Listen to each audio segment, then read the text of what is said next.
Hey guys, tonight we're stepping into one of the most heartbreaking aspects of Victorian history. A time when childhood death was so common that entire sections of cemeteries filled with small, unmarked graves. We're talking about why Victorian children were buried without headstones, without markers, sometimes without names recorded anywhere. Their short lives erased from physical memory as if they had never existed. This isn't just about poverty or disease statistics.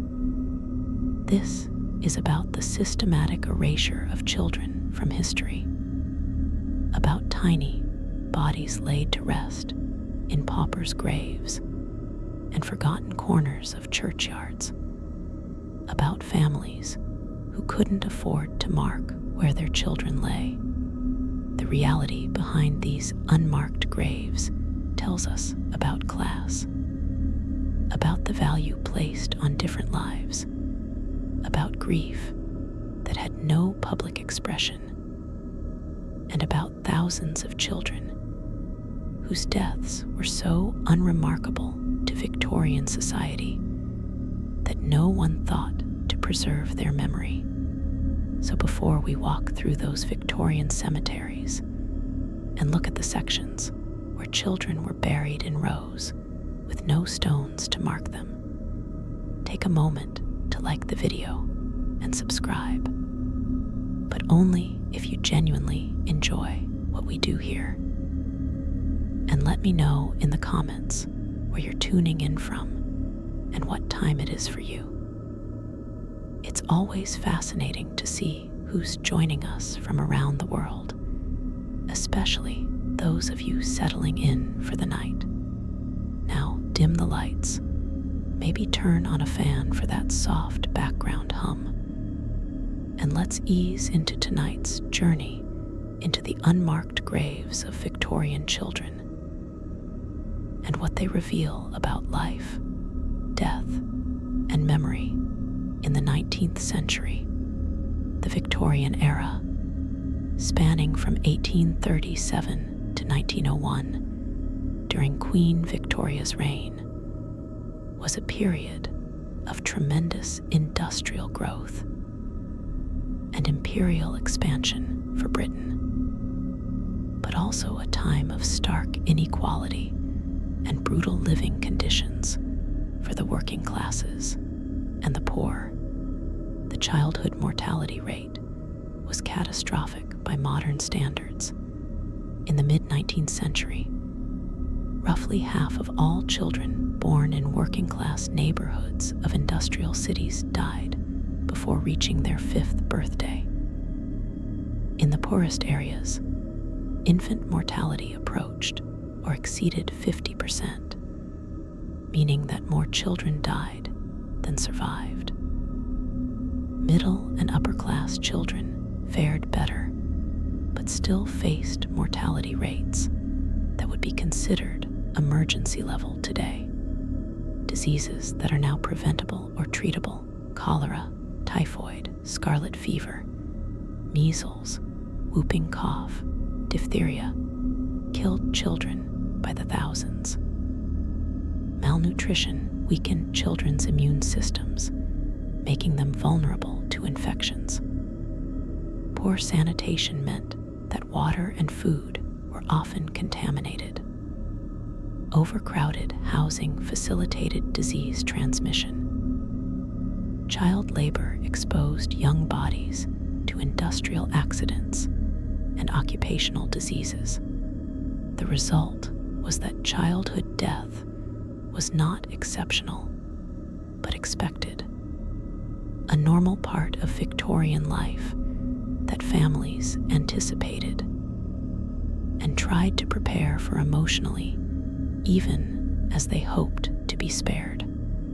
The economics of burial in Victorian England created a system where the poor, who had the highest childhood mortality rates, could least afford to mark their children's graves. A proper burial with a headstone could cost several pounds, an enormous sum for working-class families who might earn less than £1 per week. Even the simplest wooden marker cost money that desperate families didn't have. The burial itself cost money. The plot in the churchyard or cemetery, the services of the gravedigger, the funeral fees charged by the church. For the very poor, these costs were insurmountable without help. Burial clubs and friendly societies existed where families paid small weekly amounts to ensure burial expenses would be covered when death came. But these clubs often provided only for adults, assuming parents would outlive children. When a child died unexpectedly, as they so often did, families might have no burial fund and no means to pay for even a basic funeral. The choice facing poor parents was often between feeding their living children and buying a headstone for the dead one, and the living necessarily took precedence. The pauper's grave, or common grave, was the destination for children of families who couldn't afford individual plots.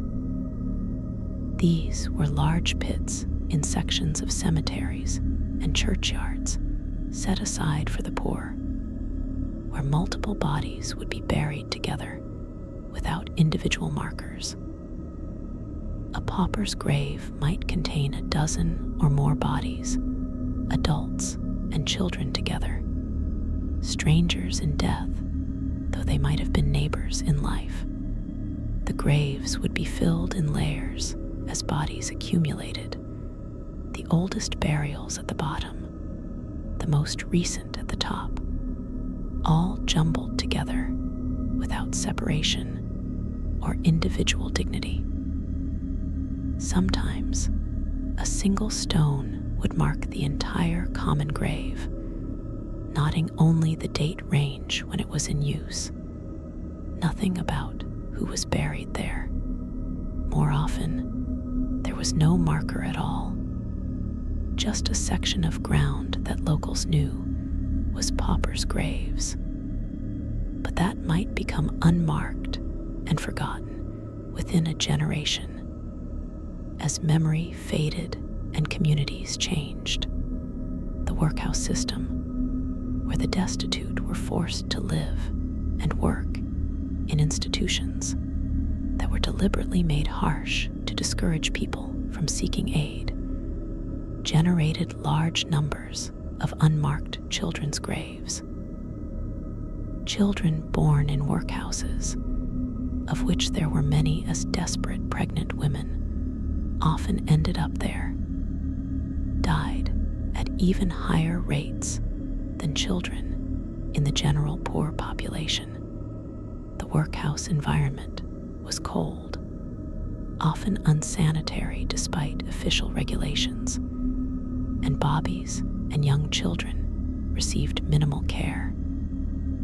When workhouse children died, they were buried in sections of local cemeteries designated for workhouse dead, usually with no individual markers, and often with minimal ceremony. The same was true for children who died in orphanages, foundling hospitals, and other charitable institutions. These children, already separated from families, or lacking families entirely, died and were buried anonymously, their existence documented only in institution records, if they were documented at all.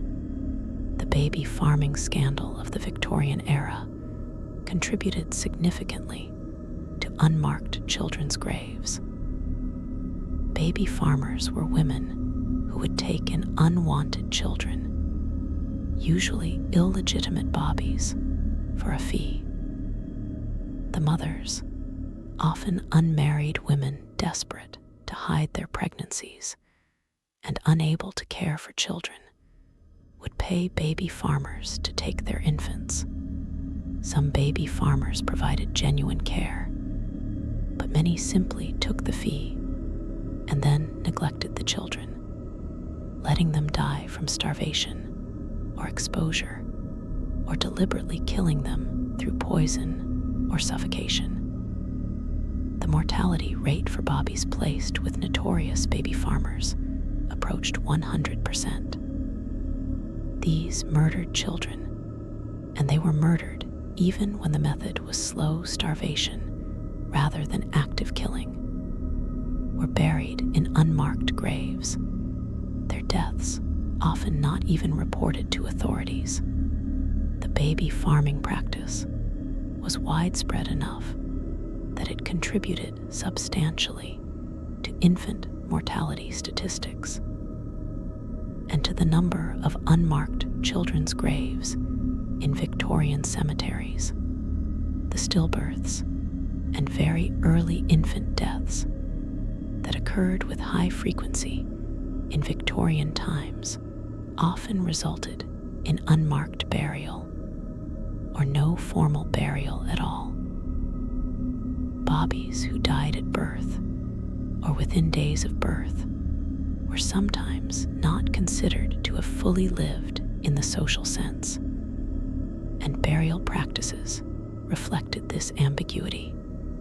In poor families, a stillborn baby might be buried in a small wooden box in a corner of a churchyard, or even in the family's garden or under the floor of their home, with no marker and no ceremony beyond a mother's private grief. Some stillborn bobbies were disposed of rather than buried, their bodies treated as medical waste rather than as human remains deserving burial. The distinction between miscarriage, stillbirth, and early infant death was blurred, and the bobbies who died in these circumstances often left no record of having existed, no grave to mark their passing, nothing but their mother's private sorrow.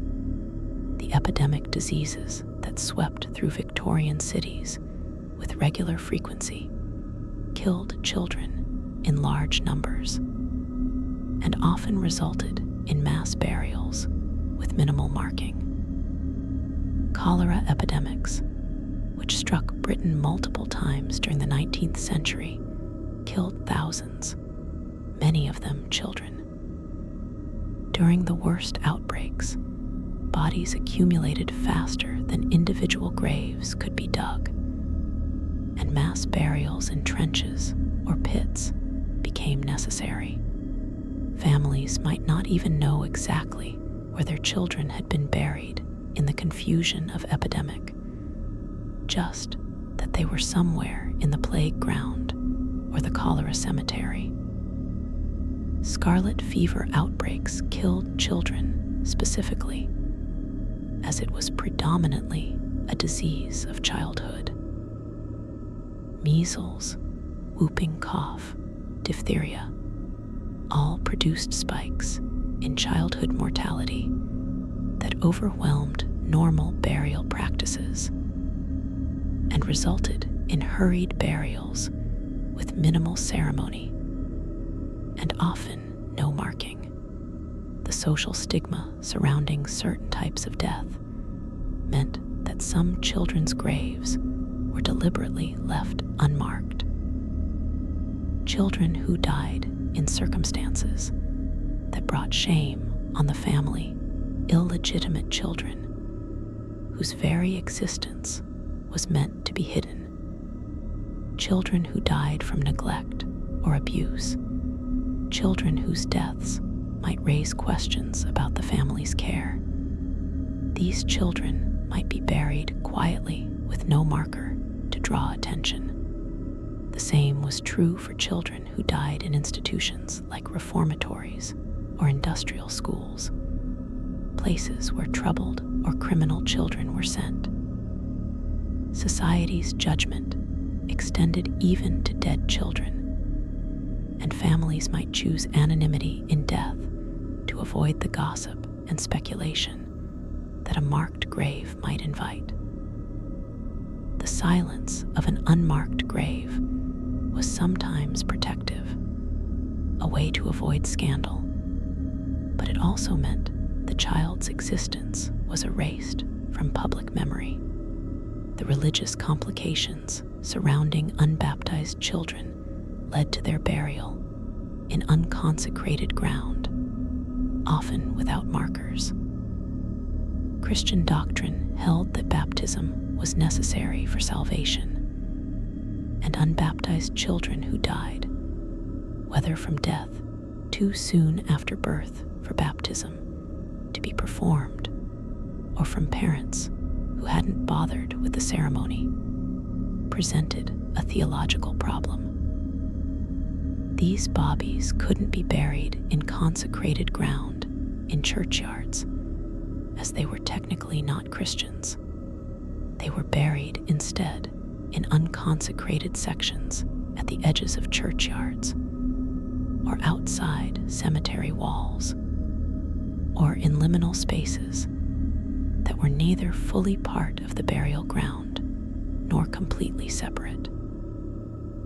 These unbaptized bobbies' graves were rarely marked, the children existing in a religious and social limbo that extended beyond death.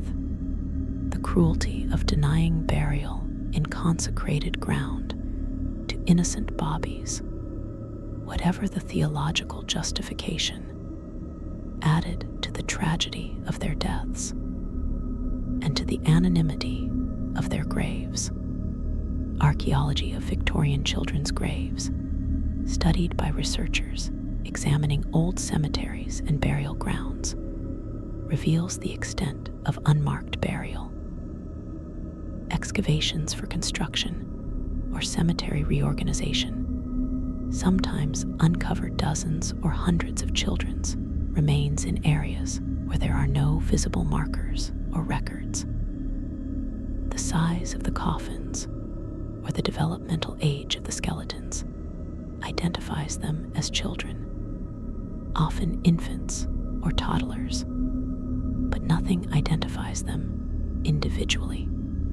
The concentration of child burials in certain sections of cemeteries, areas that were clearly designated for poor children or for children from institutions, shows the systematic nature of unmarked burial.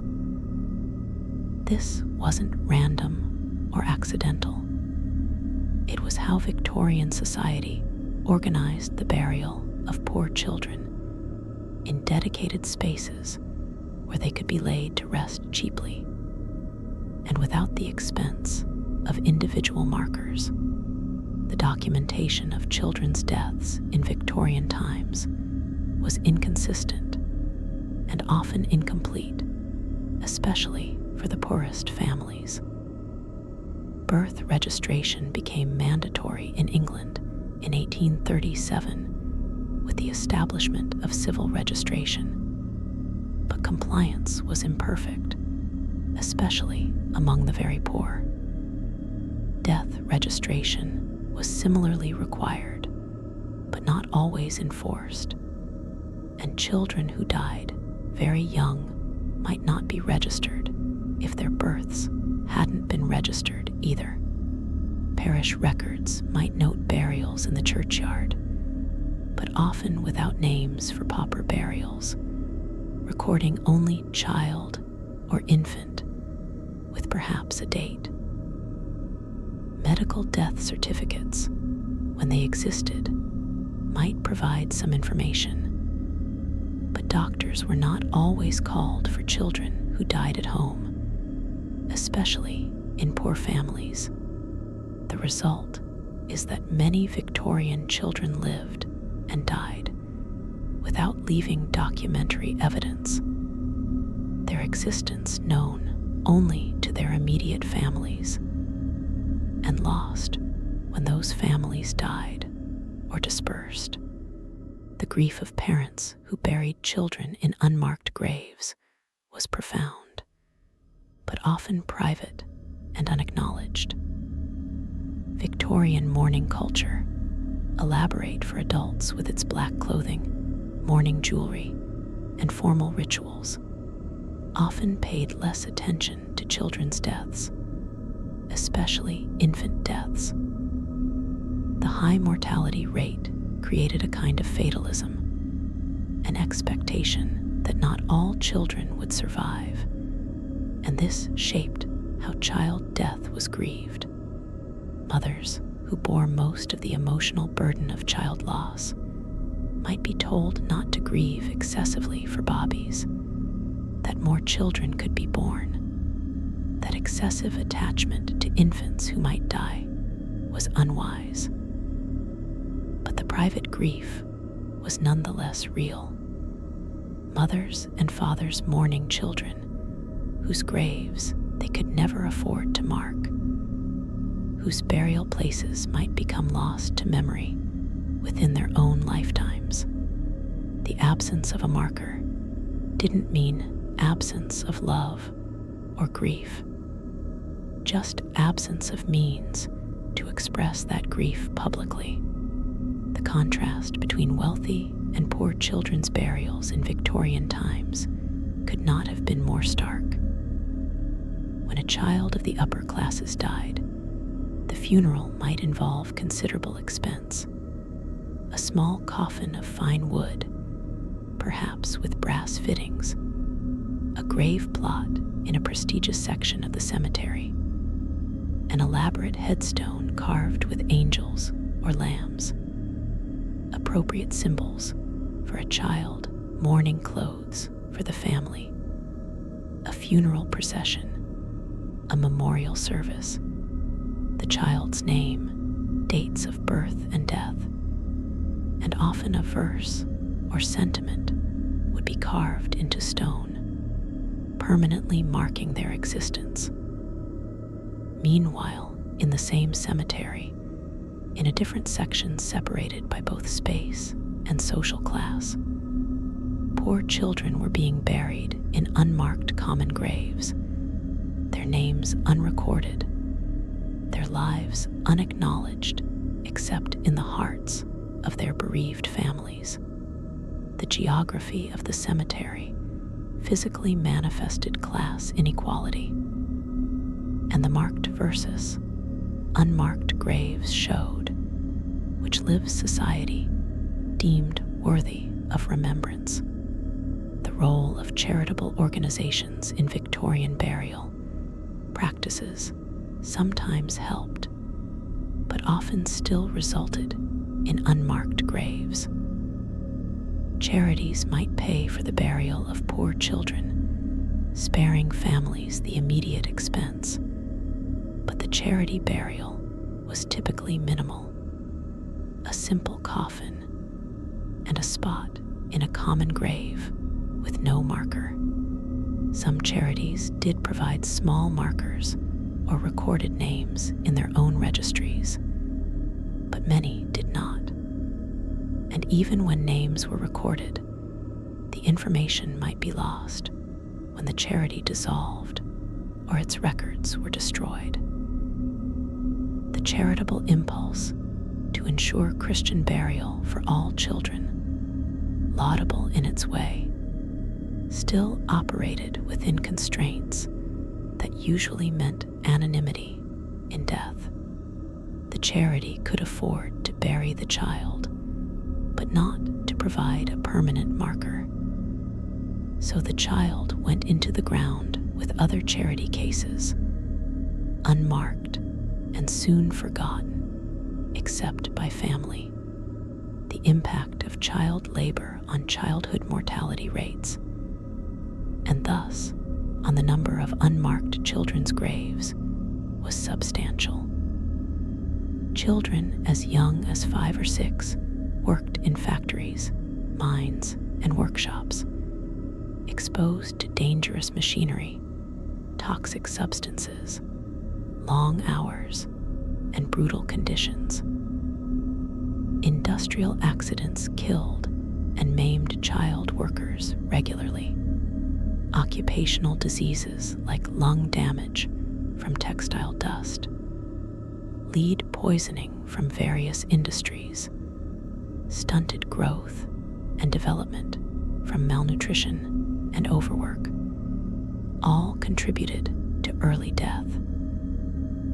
When these child workers died, their burials were typically as cheap as possible, their families having little money despite the child's labor income. The graves of Victorian child workers killed by the industrial system that enriched factory owners and fueled Britain's economy were usually unmarked, their sacrifice unacknowledged by monuments or memory, their lives consumed by the machine and forgotten. The gender dimension of unmarked children's graves shows some interesting patterns.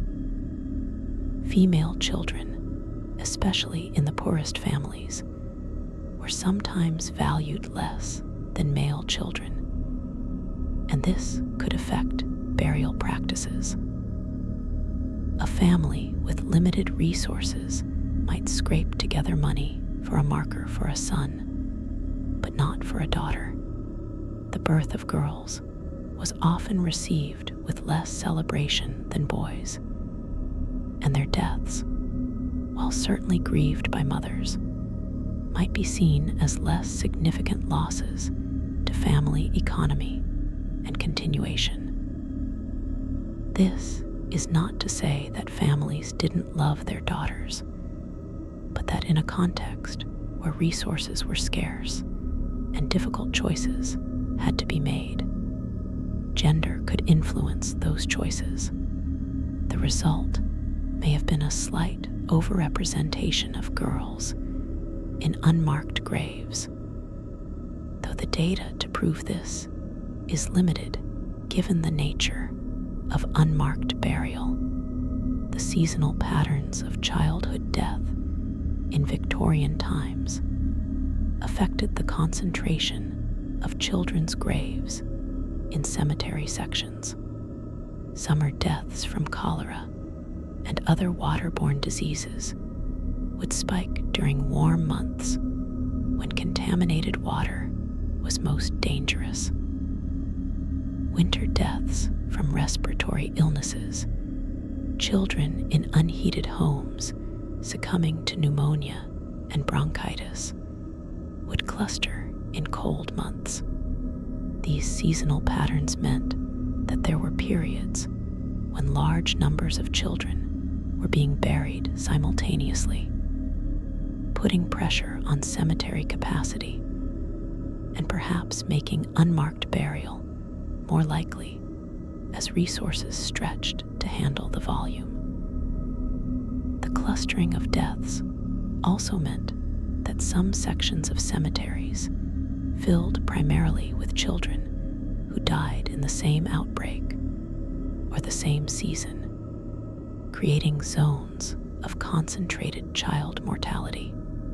The emigration and migration patterns of the Victorian era meant that many children died far from their birthplaces and were buried in unmarked graves in unfamiliar locations. Families moving from rural areas to industrial cities for work, people emigrating to colonies, children sent to Canada or Australia as part of child emigration schemes. All of this movement increased the likelihood of anonymous burial when death occurred. A child who died during the voyage to a new country might be buried at sea or in a foreign port with no marker. A child who died in a strange city where the family had no connections might end up in a pauper's grave because the family couldn't afford burial and had no local support network.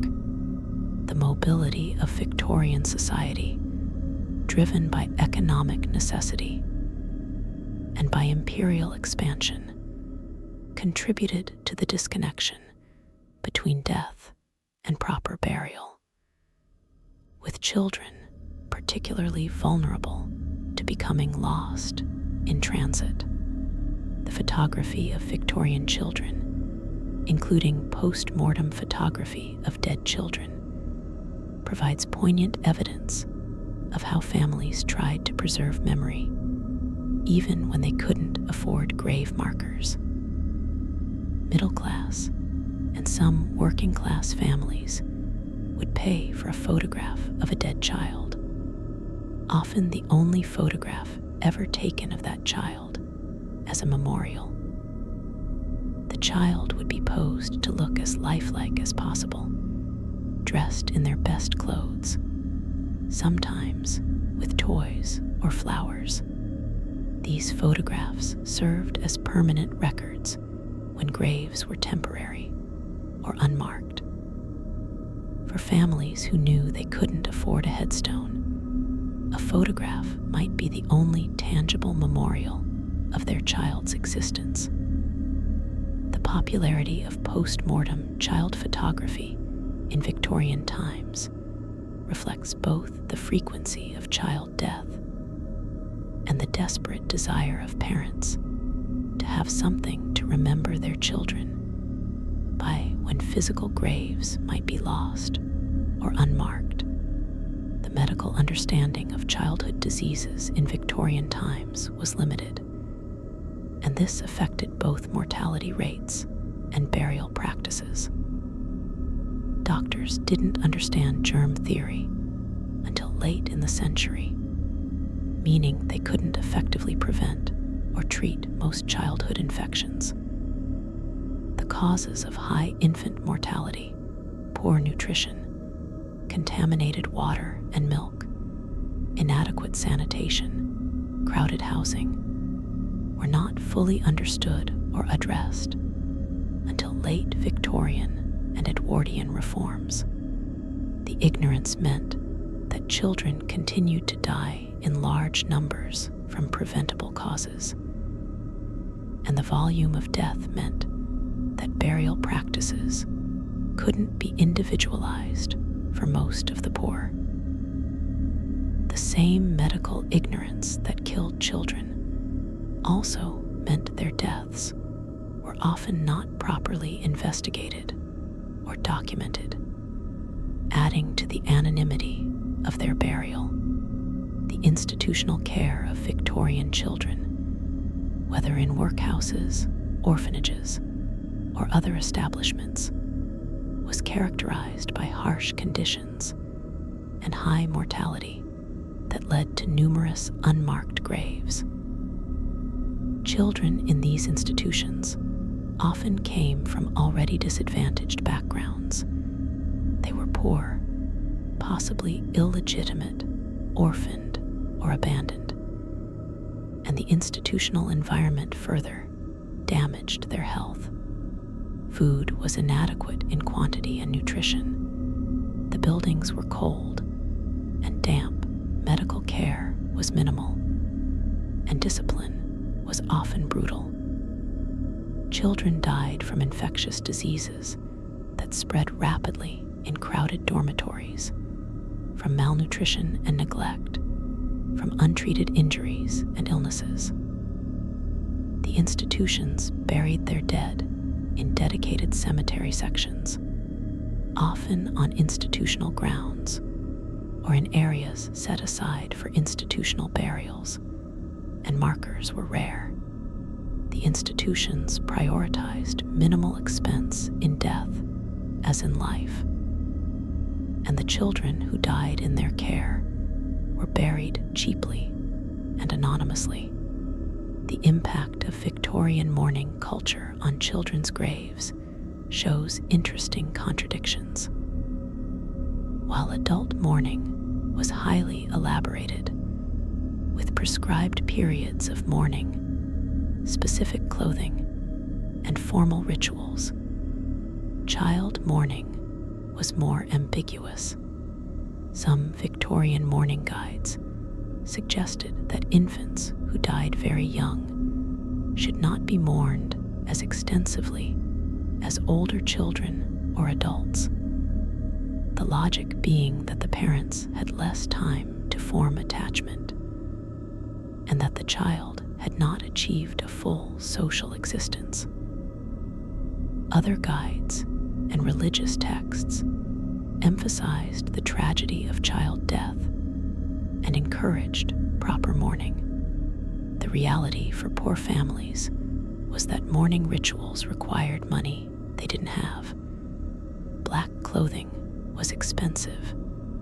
Memorial cards and jewelry were luxuries, and a marked grave was often impossible. The poor mourned no less than the rich, but their mourning had to be private and inexpensive, leaving fewer traces in the material record. The urban planning and cemetery development in Victorian cities tried to manage the burial crisis, but often perpetuated class segregation in death. As churchyards in city centers filled beyond capacity, new cemeteries were established on city outskirts. These cemeteries were typically divided into sections by denomination and by class, with expensive plots for the wealthy, cheaper plots for the respectable working class, and pauper sections for the poor. The pauper sections were usually at the edges or in less desirable parts of the cemetery, the land that nobody else wanted. These sections filled quickly with unmarked graves, becoming anonymous fields of the poor dead. The Victorian cemetery physically embodied social hierarchy, with the wealthy buried in prominent, well-maintained areas with impressive monuments, and the poor buried in marginal spaces with no markers. The class distinctions of life extending into death and beyond. The recycling of grave plots, a practice common in Victorian cemeteries when space became scarce, particularly affected unmarked graves. If a plot was not maintained or paid for, it might be reused after a certain period. The previous occupant's bones moved to a charnel house or ossuary, and the plot resold. Unmarked graves, with no one paying for their upkeep, and often no surviving family members who even knew the location, were particularly vulnerable to this practice. Children buried in unmarked common graves had no protection against disturbance, and as cemeteries filled and needed space, these graves might be dug up and reused multiple times. The bodies of Victorian children might have been moved several times after their initial burial, their final resting place unknown and unknowable, the disturbance of their remains unknown to any living person who cared. The literary and artistic responses to Victorian child mortality sometimes acknowledged unmarked graves, but often romanticized or sanitized the reality. Poets wrote about the deaths of innocent children. Painters depicted angelic children ascending to heaven. But these artistic treatments rarely engaged with the brutal reality of pauper burial and unmarked graves. The sentimentalization of dead children in Victorian culture, the emphasis on their innocence and their certain place in heaven, could be comforting to bereaved parents, but also obscured the harsh material conditions of poverty that killed so many children and prevented proper burial. The gap between romantic representations of child death and the reality of children dumped in unmarked common graves reflects broader Victorian tendencies to avoid confronting uncomfortable truths about inequality and suffering, the role of women as primary caregivers and as chief mourners for dead children meant that mothers bore particular emotional burdens related to unmarked graves. A mother who had carried and birthed a child, nursed and cared for them, then watched them die, would grieve intensely regardless of whether society acknowledged that grief as valid. When that mother then had to see her child buried in an unmarked grave, unable to afford even a wooden marker, the pain was compounded by shame and by the knowledge that her child's brief existence would leave no physical trace. Some mothers visited the unmarked grave sites regularly, knowing approximately where their child lay even without a marker.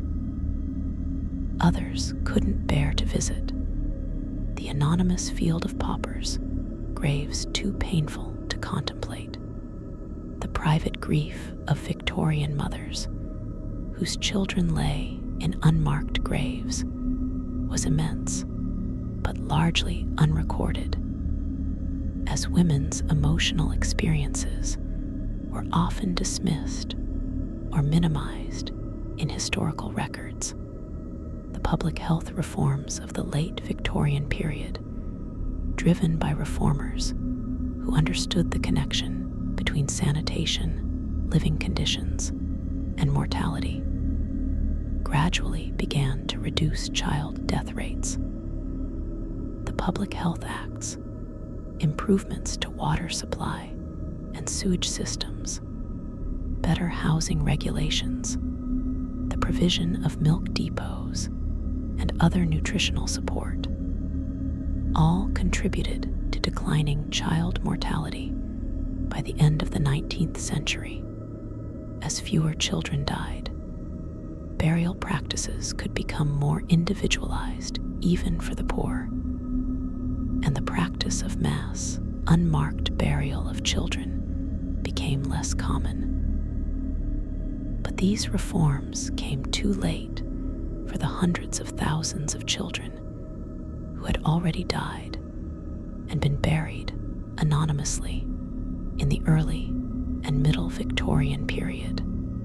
The improvements benefited future generations, while the dead of earlier decades remained in their unmarked graves, their sacrifice unacknowledged by the society that had failed to protect them. The religious debates about child death and salvation added theological complexity to the question of burial.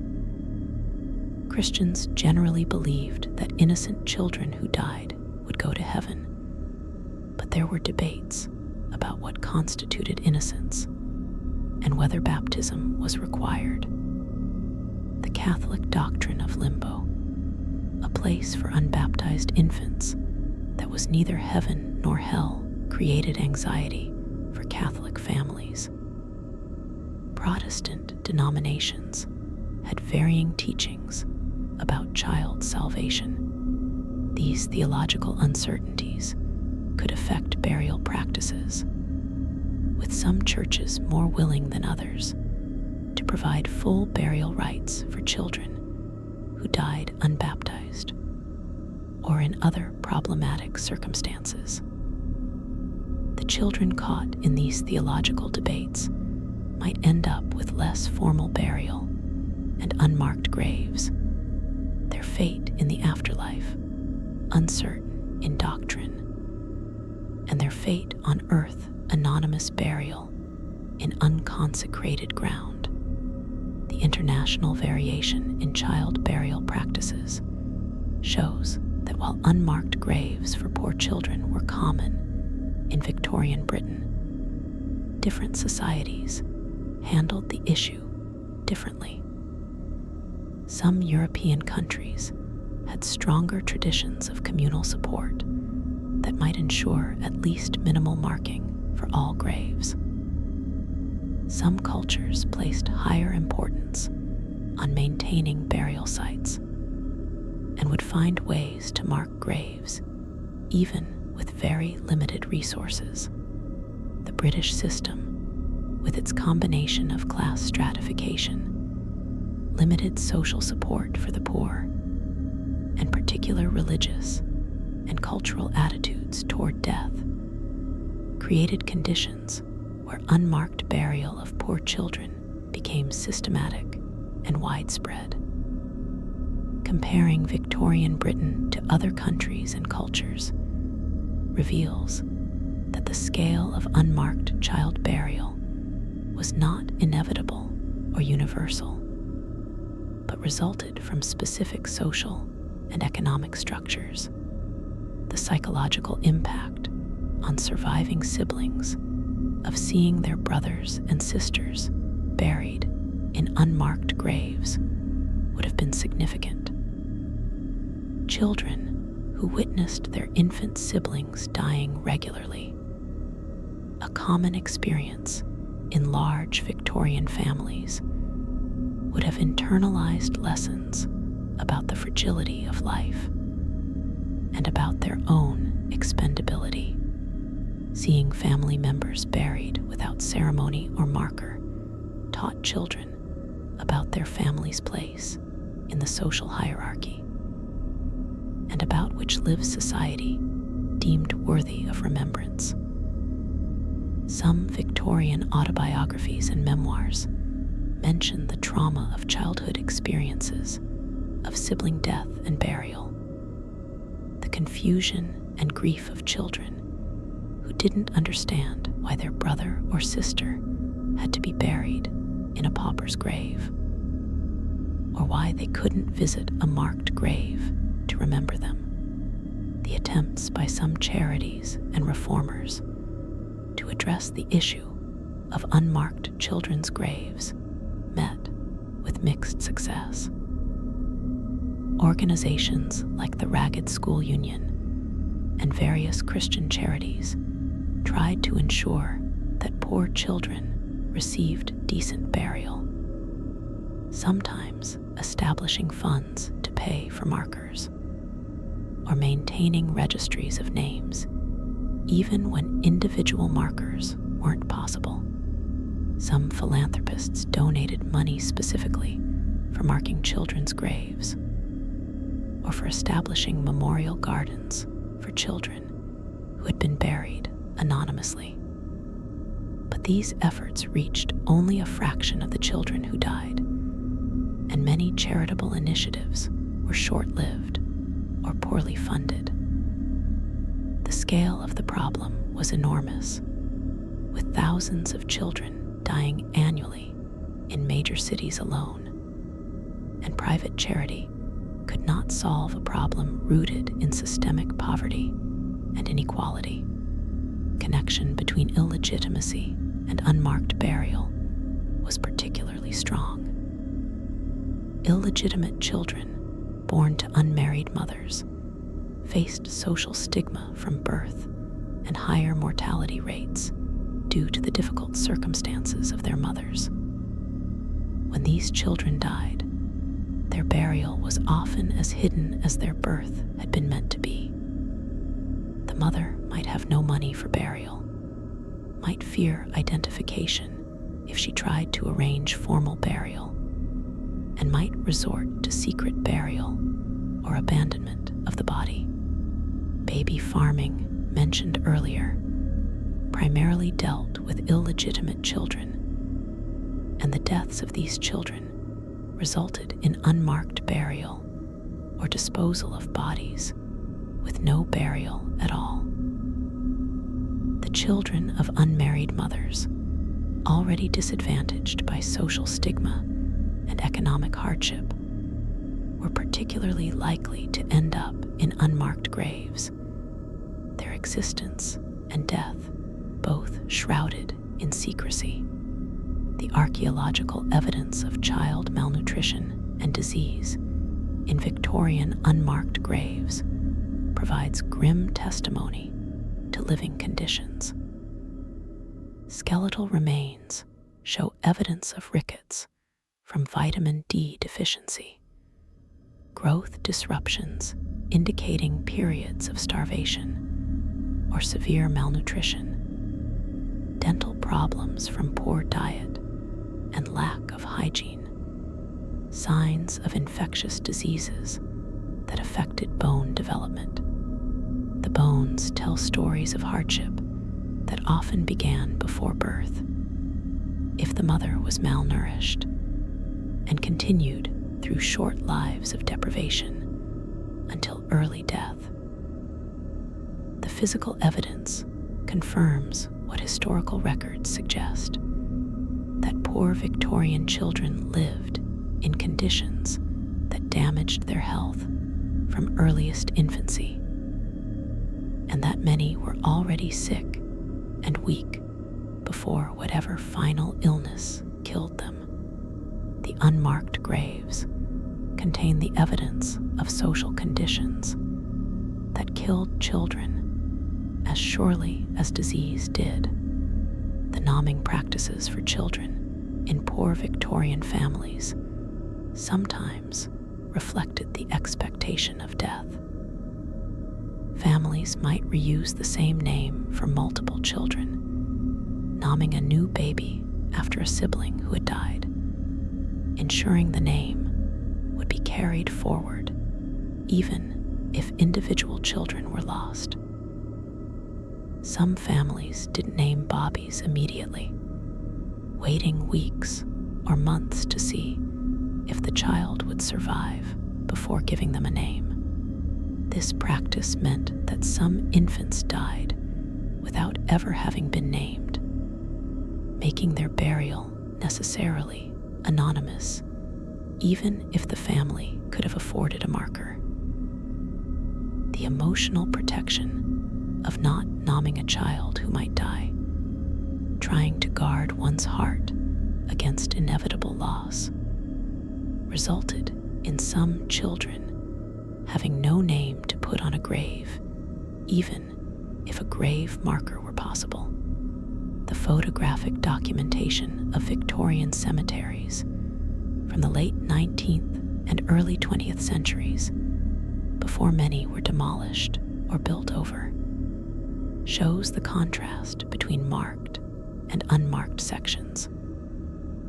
Photos show elaborate Victorian monuments in wealthy sections, angels and obelisks, and carved urns, each grave individually marked and tended. In the same photos, in the background or margins, you can sometimes see the pauper sections, flat expanses with no markers, or perhaps a few weathered wooden posts that once held now vanished wooden markers. The visual contrast in these photos is stark and disturbing, making the inequality impossible to ignore.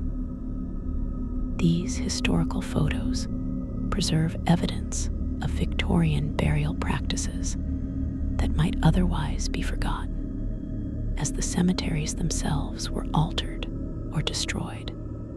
The economic calculation that poor families had to make, choosing between immediate needs of the living and proper burial for the dead, was brutal but unavoidable.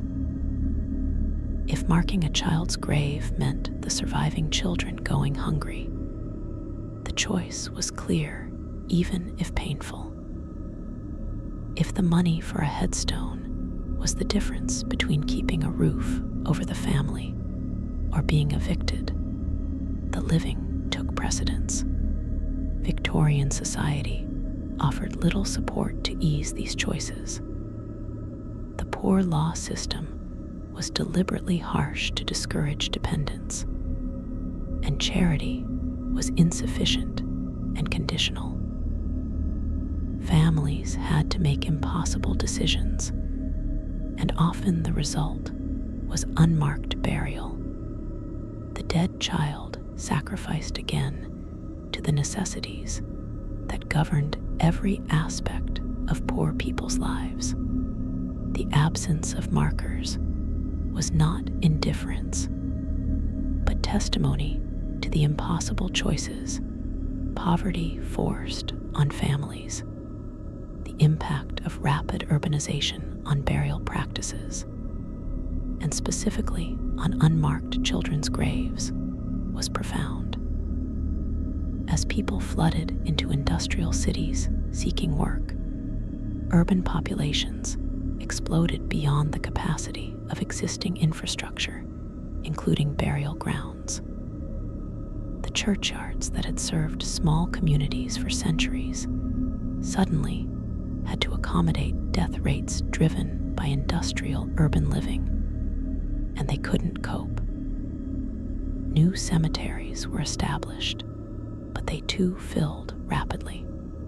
The speed of urban growth meant that burial practices couldn't maintain traditional standards, and corners were cut particularly for the poor. Children of rural agricultural laborers who migrated to cities lost the protection of rural community burial traditions, where even poor families might receive help from neighbors to ensure decent burial. In the anonymous urban environment, poor children died and were buried with no community support and no markers to indicate they had lived. The role of epidemic diseases in creating spikes of unmarked child burials meant that some cemetery sections filled with children who died within the same short period. Diphtheria outbreaks, which primarily killed children, would create sudden surges in child mortality. Measles epidemics, particularly deadly to children under 5, would fill hospital wards and then fill cemetery plots. Whooping cough, scarlet fever, the various infectious diseases that ravaged Victorian childhoods, all produced episodic mortality crises. During these outbreaks, the sheer number of dead children overwhelmed families' and authorities' ability to provide individual burial. Mass graves, or quickly filled common pits, resulted, with minimal marking. The children who died in these epidemics ended up buried together, their graves markers of the particular disease outbreak that killed them, even if individual markers were absent. The development of cemetery companies as commercial enterprises in Victorian times changed the economics of burial, but didn't necessarily improve access to marked graves for poor children. Private cemetery companies established large cemeteries and sold plots at various price points, trying to serve all classes. But the business model still required profits, and pauper burials were money-losing propositions. The cemetery companies provided pauper burial because law and custom required it, but they did so as cheaply as possible in the least desirable sections with minimal service. The commercialization of death meant that even supposed improvements in burial provision maintained class distinctions, and poor children continued to be buried in unmarked graves, even in the newer, commercially operated cemeteries that were meant to solve Victorian burial crises. The immigration dimension of unmarked child graves affected particular populations disproportionately. Irish immigrants fleeing the famine and seeking work in British cities faced discrimination, poverty, and terrible living conditions.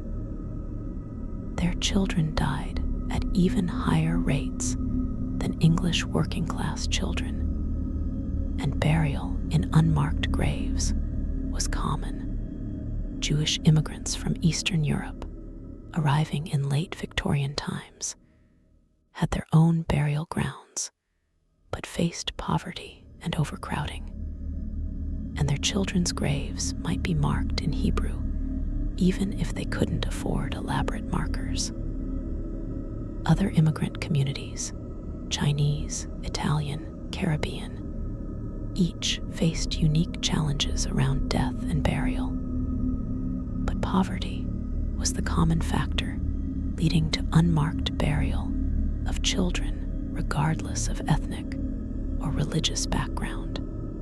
The immigrant experience of Victorian Britain often included losing children to the harsh conditions and having to bury them anonymously.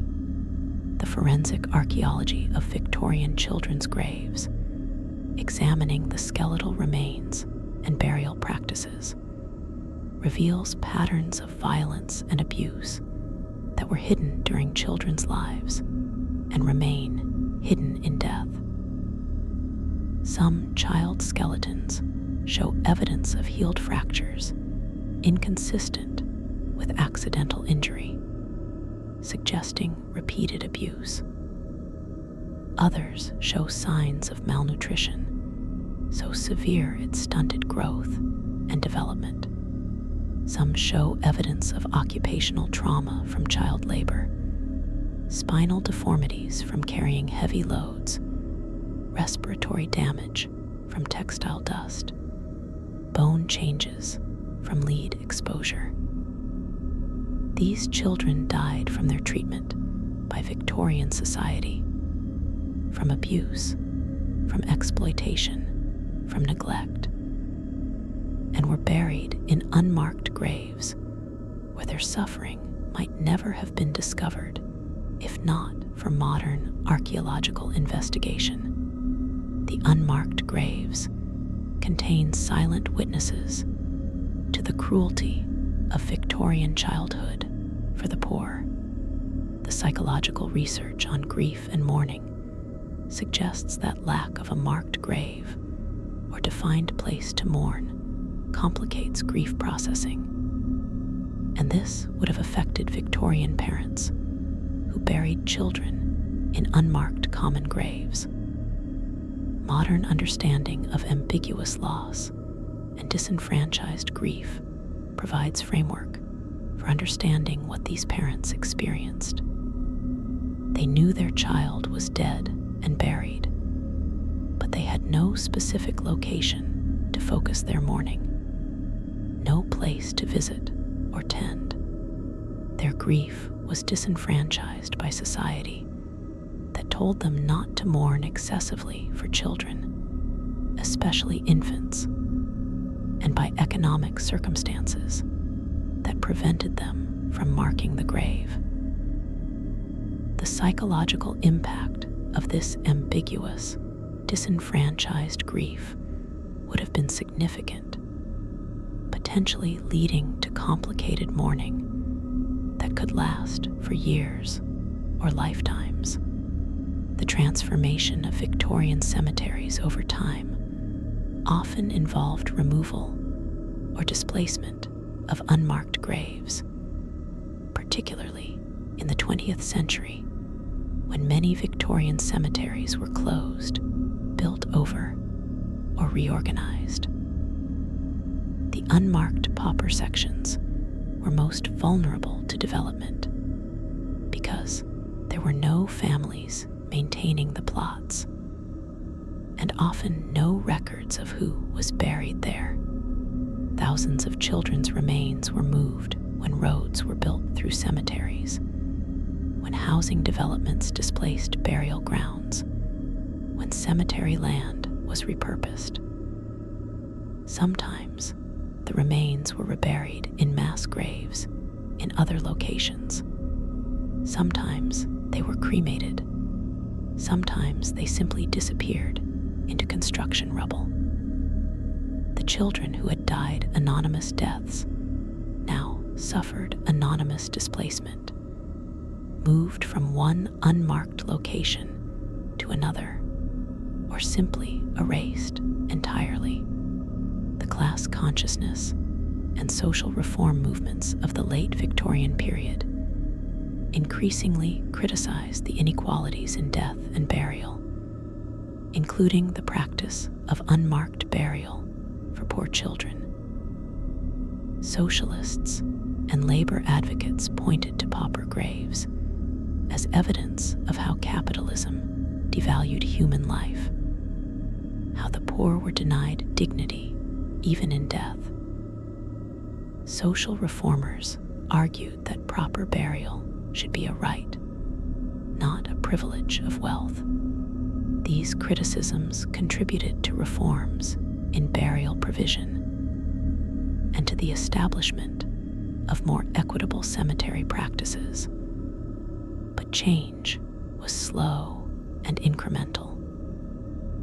The children buried in unmarked graves before these reforms had no benefit from the improvements that eventually came. Their anonymous burial, a sacrifice that motivated reform through its very injustice.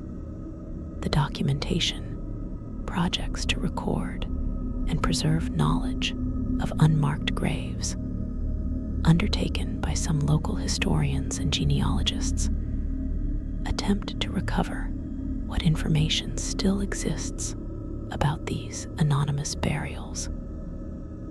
Parish records, cemetery ledgers, workhouse documents, all might contain names and dates, even when graves are unmarked. Researchers trying to trace family histories sometimes discover ancestors buried in unmarked graves and work to at least document that the person existed and where approximately they were buried.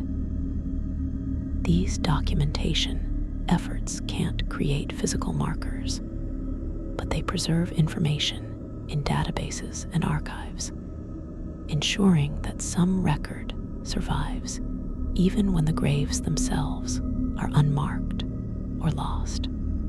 The work is difficult and often incomplete, but it represents an attempt to restore identity to those who were buried anonymously. The material culture of Victorian child death, the objects and practices around dying and dead children, varied dramatically by class in ways that extended to burial. Wealthy families might have elaborate mourning rituals, special mourning jewelry containing the dead child's hair, memorial cards with photos and verses, the child's room kept as a shrine. Poor families had none of this, their material memorial culture limited by poverty to perhaps a lock of hair kept in a drawer, a photo if they could afford it, memories that would die when the parents died. The absence of material culture around poor children's deaths, including absence of grave markers, meant their deaths left fewer traces in the historical record.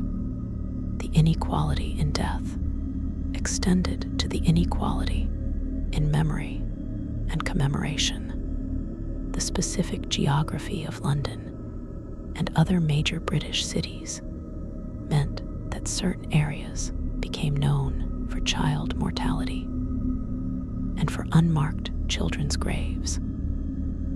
The East End of London, with its dense population of poor workers and immigrants, had particularly high child mortality and large sections of its cemeteries filled with unmarked pauper graves. Industrial cities like Manchester, Birmingham, Liverpool, Glasgow, all had similar areas where poor children died in large numbers and were buried anonymously. The geography of poverty mapped onto the geography of child death, and the concentration of unmarked children's graves in specific cemeteries and specific sections within cemeteries reflected the residential segregation that characterized Victorian urban life. The impact on cemetery workers, the gravediggers and sextons who physically buried children in unmarked graves, is rarely considered, but must have been significant. These men dug graves and interred bodies daily, and the frequency of children's burials, especially of infants and toddlers, must have affected them.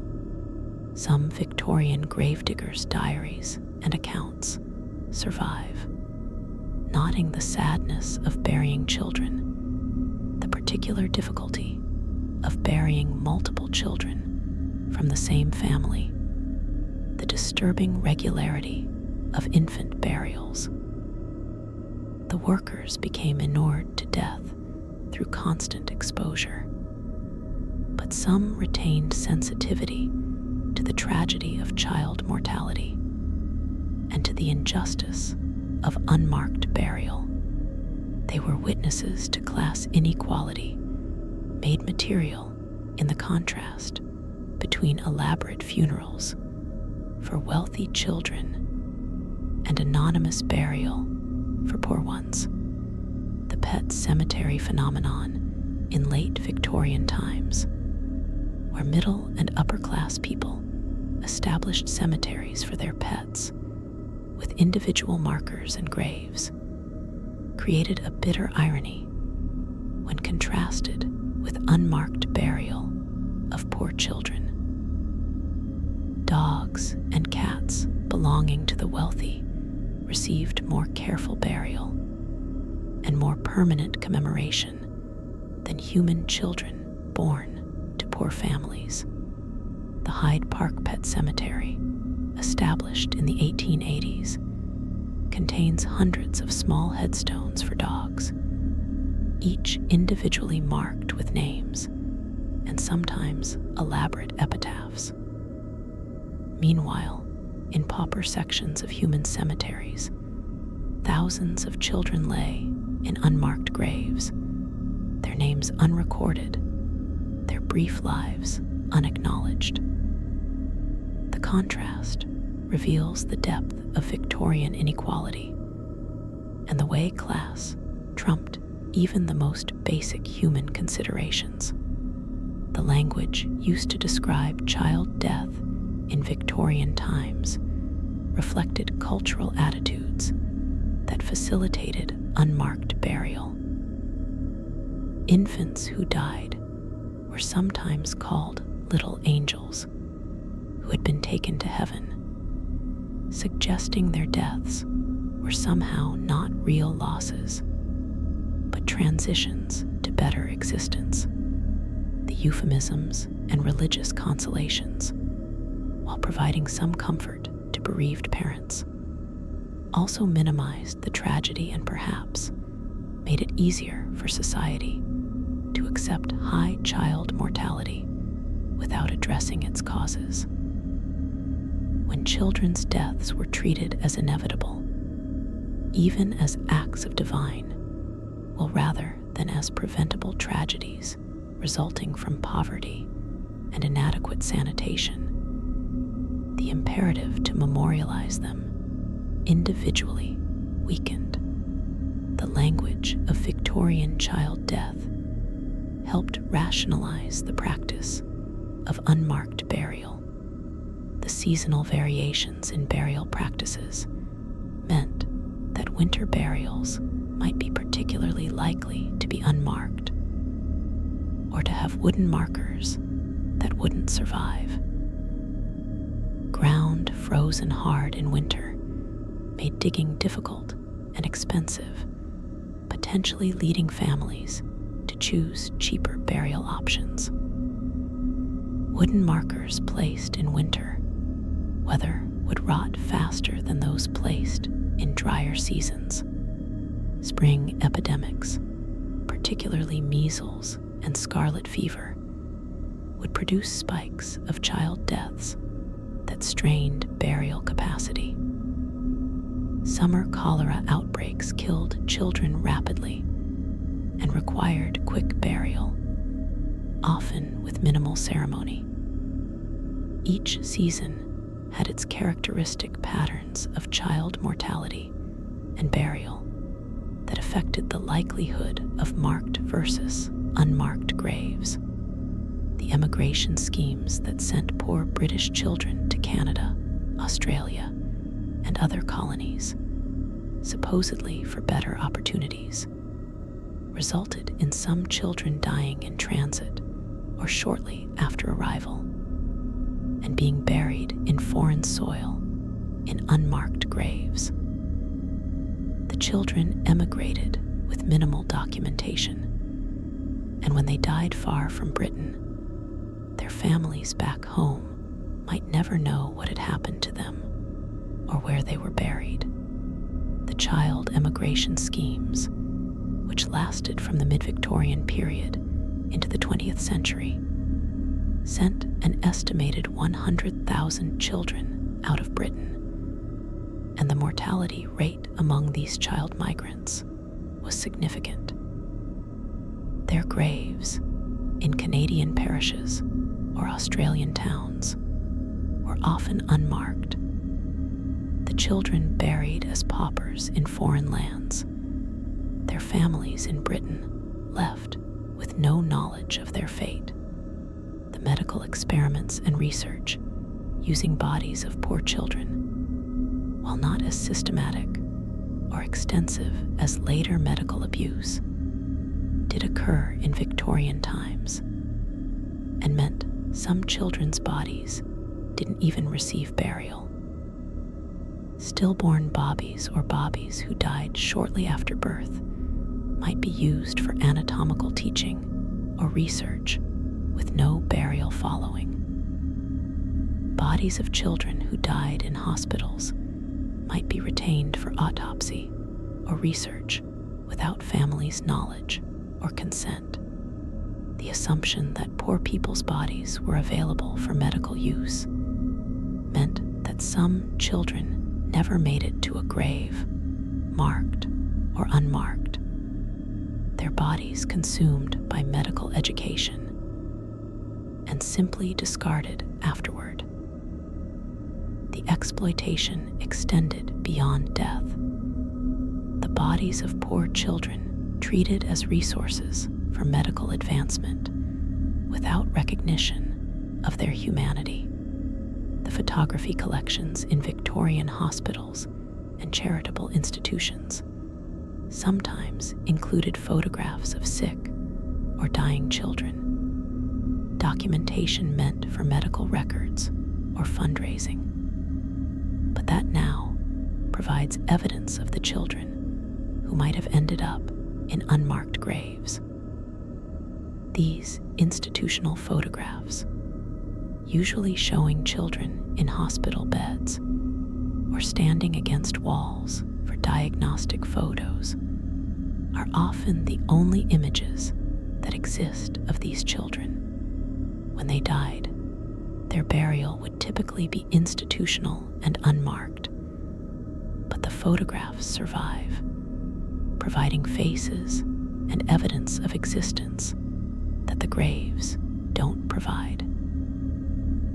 The institutional photo archives become alternative memorial sites, places where these children's existence is recorded even though their physical graves are lost or unmarked.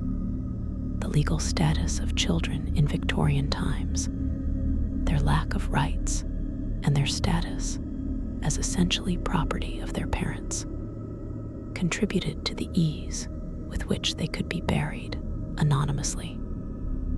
Children had no voice in their own burial, obviously, but they also had no legal protections that would ensure proper treatment in death. Parents could bury children as they saw fit with minimal oversight. Institutions could bury children in their care without notifying families in some cases. The law treated children especially poor children, as less than full persons, and this legal status extended to death and burial. The reforms that gradually improved children's legal status and rights, legislation around child labor, education, abuse, had parallel developments in burial law. But change came slowly and too late for the children already buried anonymously. The tradition in some Victorian families of keeping memento mori, locks of dead children's hair, small photographs, clothing items, represents the private memory work that replaced public memorialization when families couldn't afford marked graves. These personal mementos would be kept in boxes or lockets, treasured reminders of children who had no stone to mark their burial. The memento mori tradition, while widespread across classes, had particular poignancy for poor families who had nothing else to commemorate their children. When the parents died and the house was cleared, these private mementos would often be discarded, unknown and meaningless to anyone else, and the last tangible connection to the child would be lost. The private memory died with those who held it, just as the public memory had never existed due to lack of grave markers. The comparative perspective on child mortality and burial practices across the British Empire reveals that while unmarked burial of poor children was common in Britain, colonial territories often had even worse practices. In British India, child mortality was higher than in Britain, and burial practices varied by religion and caste, but often resulted in no permanent grave markers for the poor. In Australia and Canada, Indigenous children who died in residential schools were frequently buried in unmarked graves, a practice that continued well into the 20th century, and that has become a major human rights issue.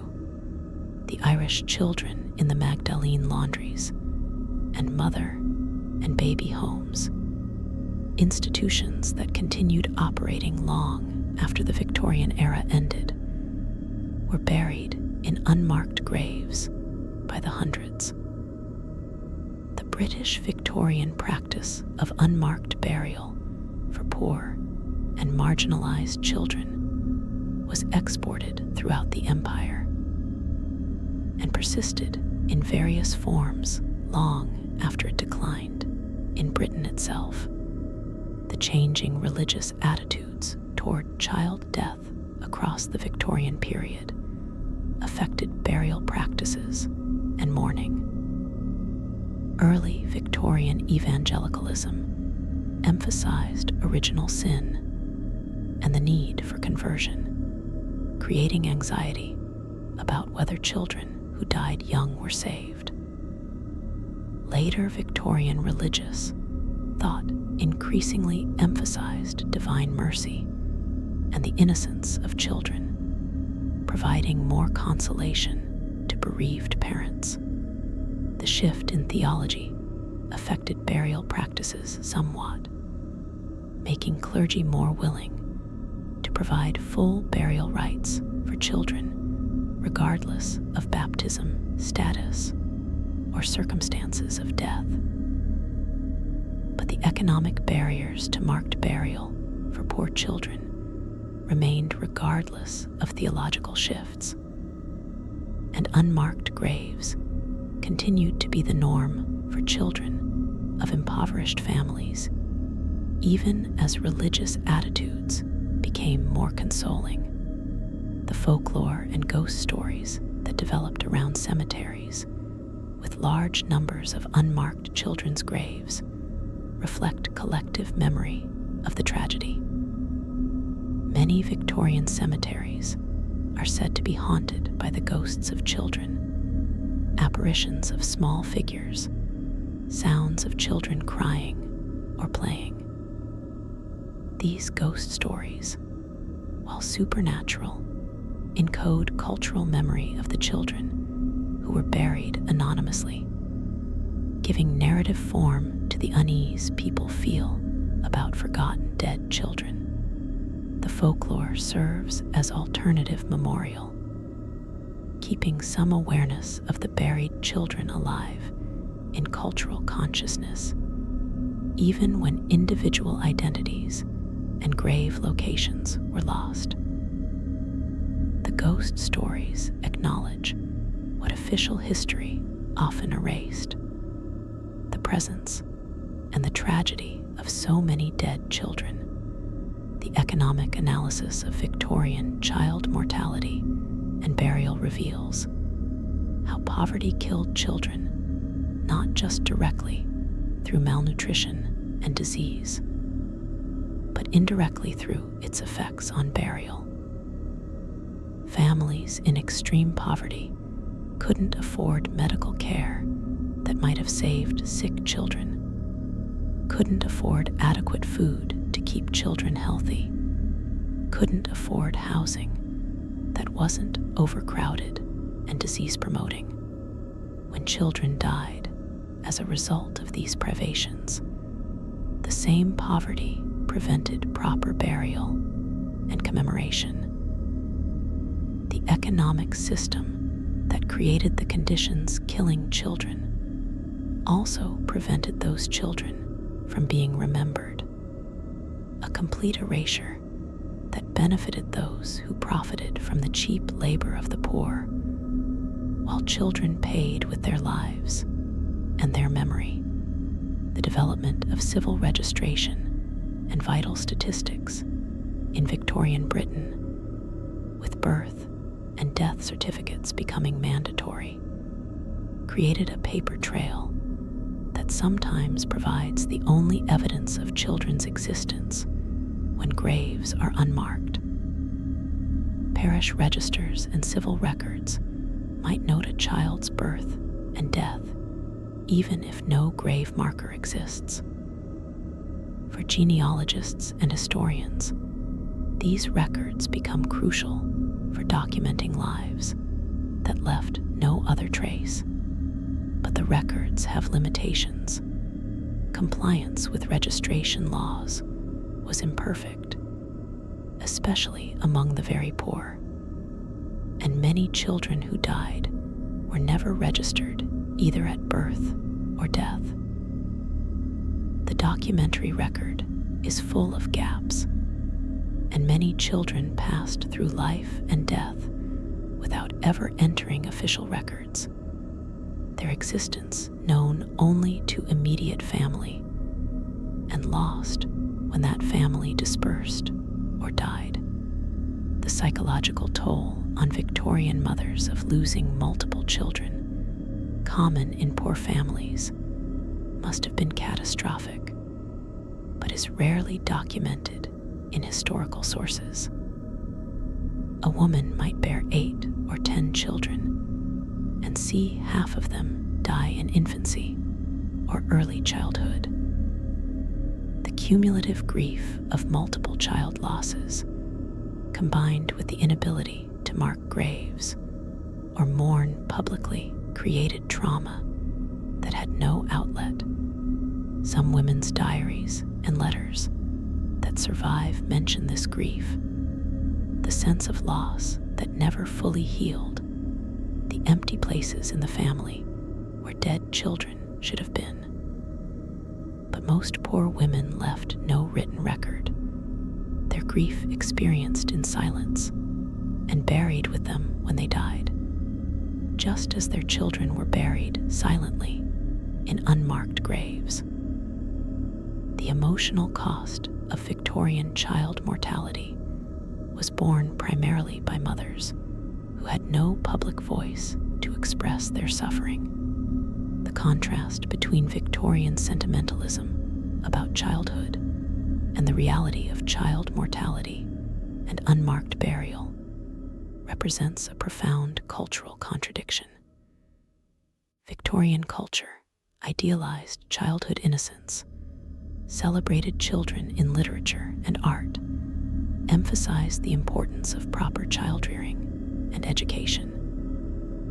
Yet, the same culture tolerated child mortality rates that killed half of poor children before age 5 and allowed those dead children to be buried in unmarked graves. The sentimental idealization of childhood coexisted with brutal indifference to actual children's lives and deaths. This contradiction reveals how class shaped Victorian attitudes. Middle and upper-class children were objects of sentiment and careful nurture. Poor children were expendable labor, whose deaths were statistically expected and structurally necessary for the economic system. The memorial movements of the late Victorian and Edwardian periods, attempts to create public memorials for categories of dead people previously unacknowledged, occasionally included children. War memorials listing all who died in particular conflicts sometimes listed young cabin boys or drummer boys.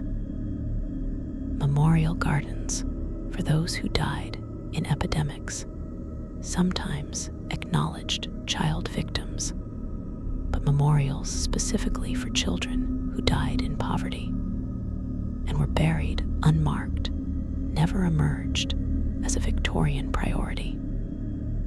The selectivity in who received public memorial reveals the boundaries of whose lives society deemed worthy of collective memory, and poor children fell outside those boundaries. Their anonymity in death was not rectified by later memorial movements. Their graves remain unmarked, even as other categories of dead received retrospective recognition. The reuse of names within families, naming a new baby after a sibling who had died, meant that some names might be attached to multiple graves, or to no grave at all. A family might have 2 or 3 children named Mary at different times, each Mary dying in infancy, and the name being recycled. When family members tried to remember which Mary was buried, where they might be unable to distinguish, the name having been used for multiple children buried in different unmarked locations. This practice, while emotionally protective in allowing the name to survive even if individual children didn't, created genealogical confusion and meant that even within families, the identity of specific dead children might be lost or confused with other dead siblings who shared the same name. The impact of Victorian children's unmarked graves on modern people who discover that their ancestors were buried anonymously can be profound. Genealogists tracing family history might discover that great-great-grandparents buried multiple children in unmarked graves, that entire branches of the family tree end in anonymous pauper burials. The discovery connects descendants to historical tragedy and raises questions about memory, justice, and how we honor dead ancestors we never knew. Some people finding unmarked ancestral graves have worked to place markers posthumously, claiming the grave site and providing the commemoration that poverty prevented their ancestors from giving. These retrospective memorializations can't undo the erasure, but represent attempts to restore dignity and identity to those who were buried anonymously. The charitable attempts to memorialize categories of dead children collectively, when individual memorialization was impossible, took various forms. Some cemeteries eventually placed monuments in pauper sections, with general dedications to the children buried here, without naming individuals. Some churches held annual memorial services for children who had died in the parish, reading lists of names from parish records, even if the graves were unmarked. These collective memorializations acknowledged the dead while accepting the impossibility of individual marking for all graves. The practice represented a compromise between the ideal of individual commemoration and the reality of limited resources, providing some public acknowledgement while the physical graves remained anonymous. The evolution of Victorian attitudes toward life and death, the gradual shift from fatalistic acceptance of high mortality to recognition that death rates could and should be reduced, affected how unmarked burial was viewed. Early Victorian resignation to child death as inevitable made unmarked burial seem acceptable, or at least unavoidable. Later Victorian understanding that sanitary reform, improved nutrition, and better housing could prevent child deaths made the continued high mortality seem less inevitable and more like social failure. This shift in consciousness eventually contributed to reforms that reduced child mortality and improved burial practices for the poor. But it came too late for the generations of children already buried in unmarked graves during the height of Victorian industrial urban poverty, the specific diseases that killed Victorian children, and that filled the unmarked graves. Each had characteristic epidemiology and seasonal patterns. Cholera struck in summer, contaminated water being most dangerous in warm weather, and killed rapidly, sometimes within hours. Diphtheria killed through suffocation as membranes formed in the throat, a terrible death for children and witnesses. Scarlet fever produced characteristic skin rashes and killed through complications. Measles, now prevented by vaccination, killed thousands of Victorian children annually. Whooping cough, pertussis, caused coughing fits so severe children couldn't breathe. Tuberculosis, while slower acting than acute infections, killed children and adults chronically. Each disease produced its own patterns of death and burial, but all contributed to the filling of unmarked children's graves in Victorian cemeteries. The international child welfare movement that emerged in the late 19th and early 20th centuries, including organizations that would eventually become modern groups like Save the Children, drew attention to child mortality and to inequalities in child welfare.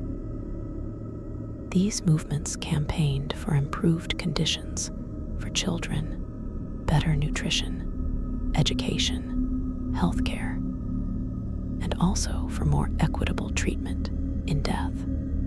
The campaigns contributed to declining child mortality and to gradual improvements in burial practices for poor children. But the focus was primarily on preventing death rather than on ensuring proper burial for those who did die. The political energy went toward reform of living conditions, with burial practices being secondary concern. The children already buried in unmarked graves were not a priority for reform movements focused on helping living children. The class dimensions of Victorian society meant that identical circumstances of death could result in very different burial depending on the family's economic status. 2 children dying of scarlet fever on the same day, one from a middle-class home and one from a slum dwelling, would receive completely different treatment. The middle-class child might have a funeral with mourners, a service, a marked grave in a good section of the cemetery. The poor child would be wrapped in cloth and buried in a pauper section with no service, no mourners beyond perhaps family, and no marker. The disease didn't discriminate, but society did, and the inequality manifested most clearly in the stark contrast between marked and unmarked graves for children of different classes who died from the same causes. The modern memorialization efforts for Victorian children's unmarked graves, including projects to research and document pauper burial sections, to place commemorative markers, and to create public awareness, represent attempts to correct historical injustice. Some cities have established memorials acknowledging the children buried in unmarked graves in their cemeteries, listing names when records exist, or providing general commemoration when names are lost. These projects are complicated by lack of records, by cemetery reorganizations that moved or displaced graves, by the sheer number of children involved.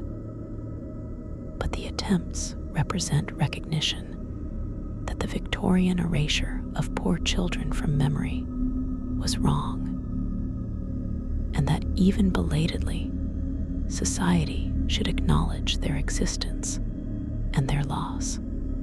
The architectural history of Victorian cemeteries, the changing designs and layouts, and the way they reflected social values, includes the spatial organization that segregated pauper graves to margins and poor sections. The cemetery, as Victorian architectural expression, made hierarchy visible, with grand entrance gates, impressive monuments in prominent central sections, and then declining elaboration toward the edges where pauper sections were located. The spatial organization taught lessons about social order, showing visitors their place in the hierarchy, even in death. The unmarked children's graves in the marginal sections were part of this larger spatial and social organization, their anonymity and peripheral location reinforcing messages about the disposability of poor lives. The personal testimony from Victorian working-class people who survived into the 20th century and gave oral histories or wrote memoirs, sometimes includes memories of siblings buried in unmarked graves. These testimonies provide emotional texture that official records lack, describing the grief, the shame of being unable to afford a marker, the gradual loss of knowledge of grave locations as years passed. Some survivors reported visiting cemetery pauper sections throughout their lives, knowing their sibling was there somewhere even if they couldn't identify the specific spot. The personal accounts bring individual humanity to the statistics, reminding us that every unmarked grave represented a family's loss and ongoing grief, not just a demographic data point. The feminist historical analysis of Victorian child mortality and burial reveals how gender shaped experiences. Mothers bore the primary care burden for sick children and the primary grief burden when children died. Women's reproductive labor, bearing and raising children, was devalued by a society that treated the deaths of poor children as unremarkable. The inability to mark children's graves, to mourn publicly, affected women, particularly as primary mourners. The silence and erasure of unmarked graves mirrored the broader silencing of women's experiences and emotions. The lack of material commemoration for dead children paralleled the lack of recognition for women's reproductive and care work, both rendered invisible by Victorian gender and class systems. The environmental history approach to Victorian cemeteries reveals how the concentration of burials, including thousands of children's graves, affected soil and groundwater. The decomposition of so many bodies in relatively small spaces created contamination that could affect drinking water if burial grounds were near wells or water sources.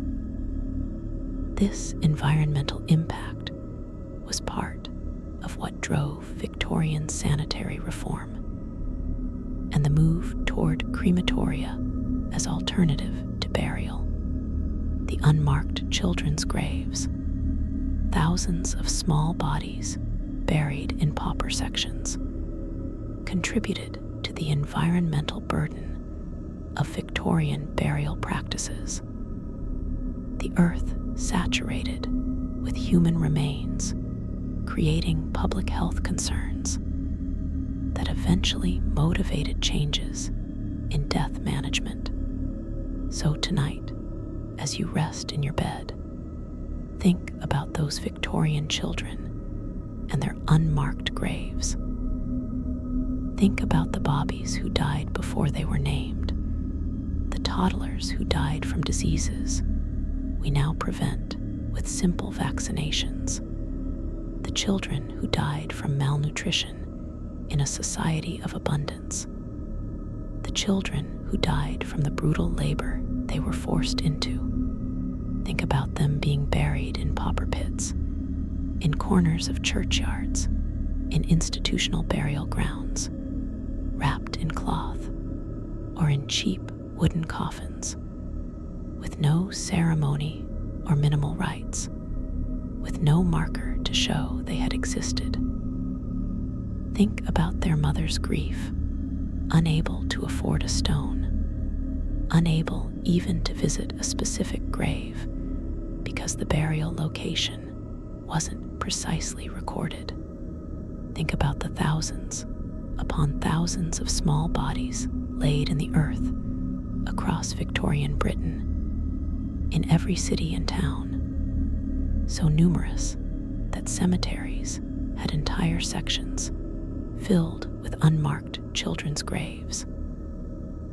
Think about the inequality that determined which children's lives were considered worth remembering, which deaths deserved commemoration, which families could afford to mark their grief in stone, and which had to carry their loss privately with no public recognition.